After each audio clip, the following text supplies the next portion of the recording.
रामटेकमध्ये किशोर गजभी यांना वंचितचा पाठिंबा आहे। काँग्रेसची आता त्यामुळेच डोकेदुखी वाढलेली आहे। रामटेकमध्ये काँग्रेसला मतविभाजनाची आता त्यामुळे भीती आहे।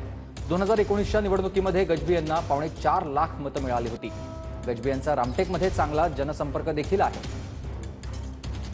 रामटेक लोकसभा मतदारसंघात वंचित बहुजन आघाडीने आपला उमेदवार बदललेला आहे आणि आता आंबेडकरी चळवळीतले किशोर गजभी हे माजी सनदी अधिकारी यांना पाठिंबा दिलेला आहे। सर, हा पाठिंबा, या पाठिंब्याचा अर्थ तुम्ही कसा काढता, किती फायद्याचा ठरेल तुम्हाला? आदरणीय प्रकाश आंबेडकर राष्ट्रीय अध्यक्ष वंचित बहुजन आघाडी यांनी जो पाठिंबा व्यक्त केला आहे मला या निवडणुकीमध्ये, त्याचा प्रचंड प्रमाणामध्ये फायदा मला आणि एकूणच आंबेडकरी चळवळीला होणार आहे।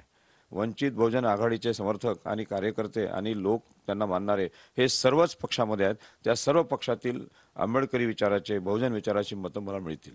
हे दोन्ही